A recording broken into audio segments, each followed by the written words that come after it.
fanambarana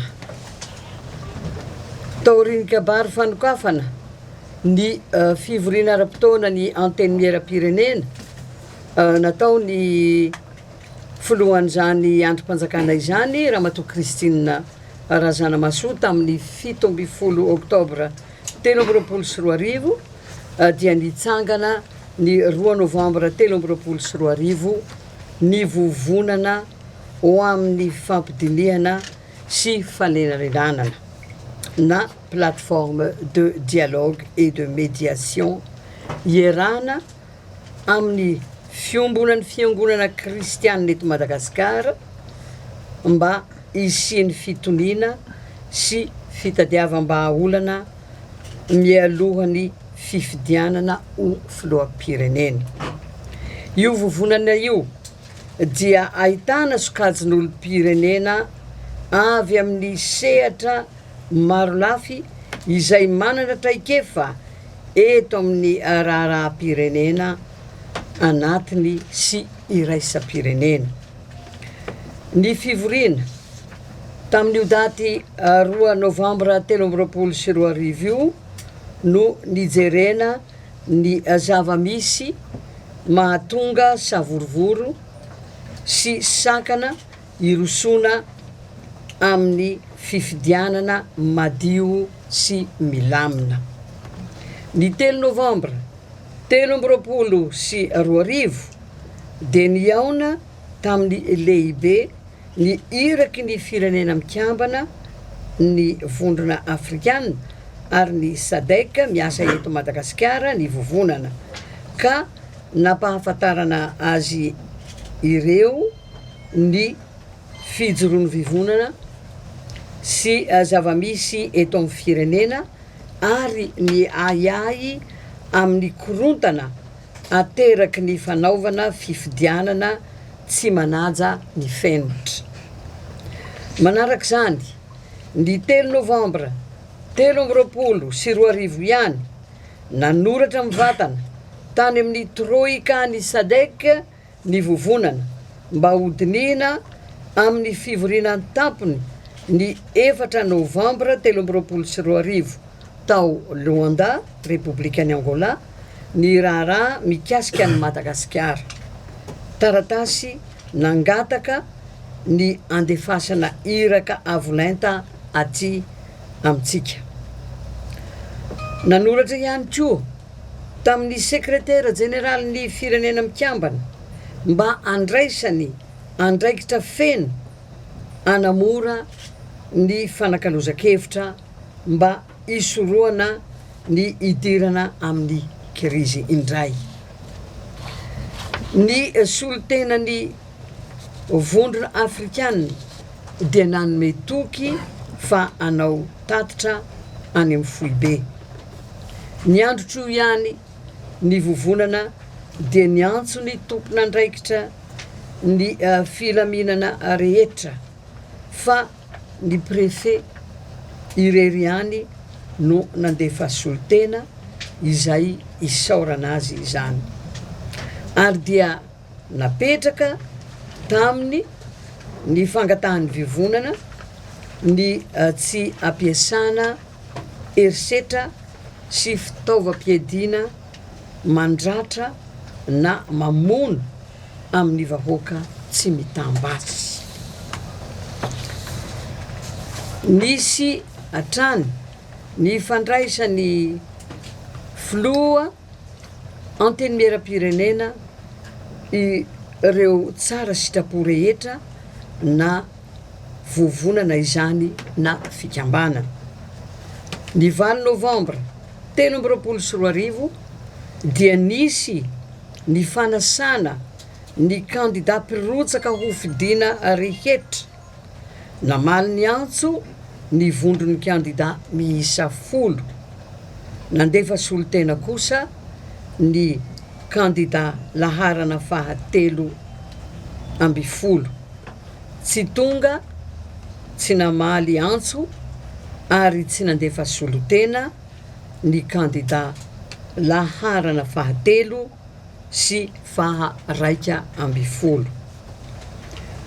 nohenoina ny hetahetan'izy ireo izay namaly ny antso sy ny heviny manoloana ny zava-misy momba ny raharaham-pifidianana ny filoham-pirenena eto Madagasikara amin'izao fotoana izao, ary tsy natao tsinotsinona ireo fanambarana ampahibe maso efa nataon'ireo candidat tsy tonga.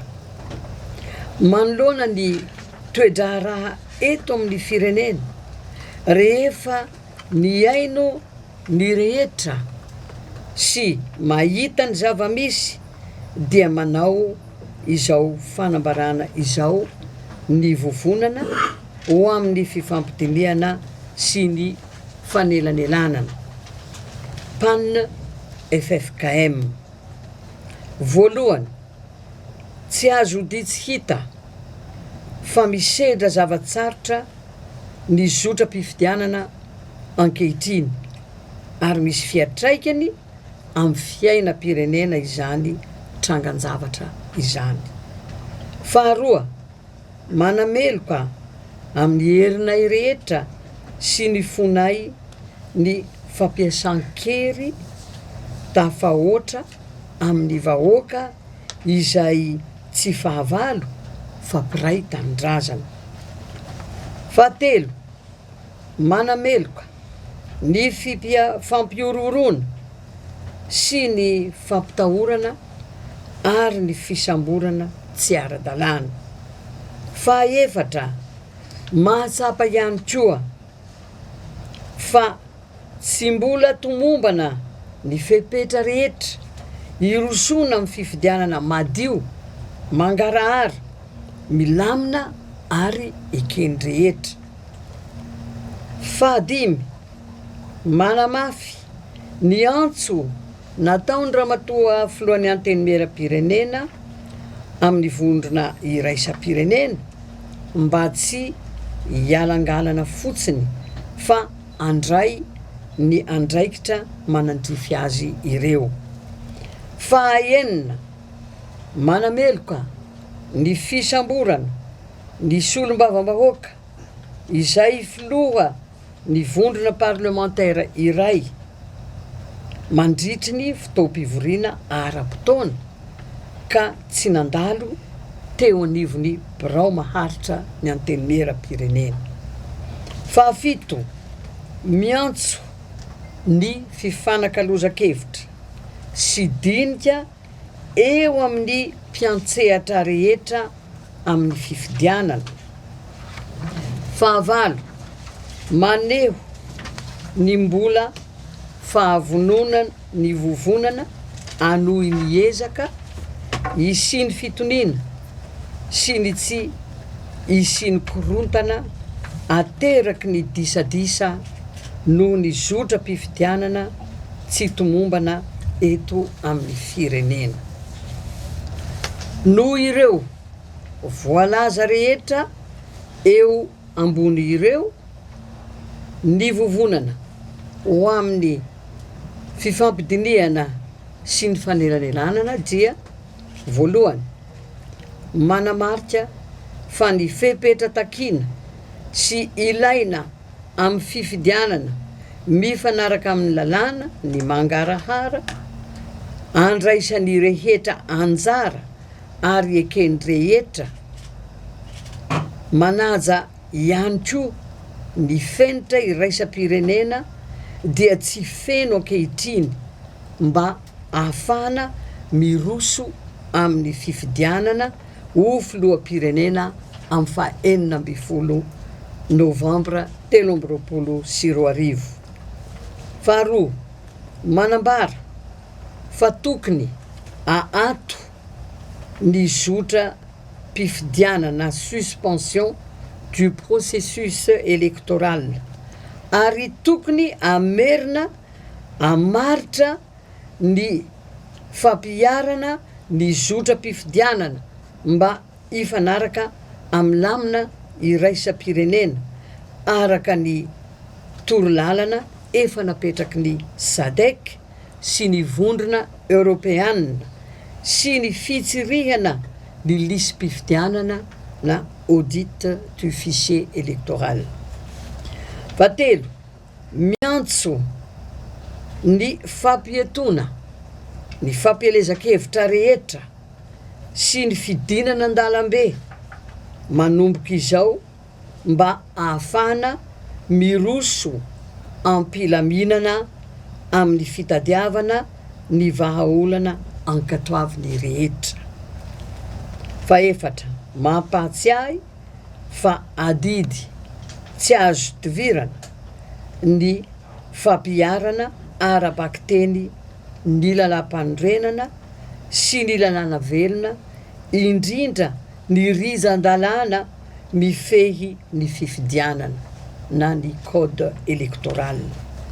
Fahadimy, miantso ny mpitandro filaminana hanao ny asany ara-pahamendrehana sy amin'ny fanajana tanteraka ny ara-dalàna, handray fepetra araka ny tokony ho izy sy mifanaraka amin'ny tanjona amin'ny fitandrona ny filaminam-bahoaka.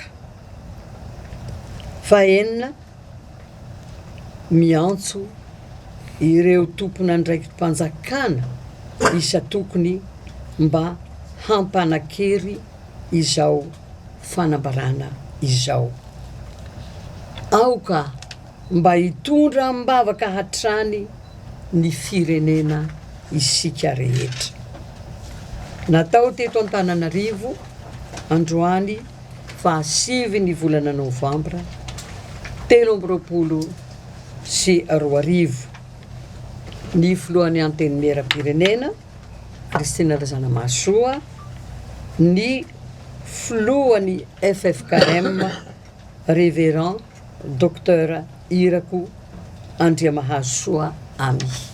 Ny vovonana mpanina FFKM dia miantso sy manasa antsika hery velona rehetra, mpisehatra politika, fiarahamonim-pirenena, tanora, vehivavy, fiangonana zandriny, ray aman-dreny ara-drazana, ny tafika, ny silamo sy ny sisa, izay vonona hifanolotanana amin'ny fikatsana hampisy ny fahamarinana sy ny fitoniana eto amin'ny firenentsika, ary manasa koa anareo kandida ho filoham-pirenena 320 mirahalahy ho tonga hanatrika ny fionam-be izay ataontsika rahampitso zoma 10 Novambra 2024 manomboka amin'ny 6 maraina, ka ny toerana dia eto amin'ny kafetaria antenimieram-pirenena eto Tsimbazaza, manomboka amin'ny 9 ora ny fandraisana olona amin'izany.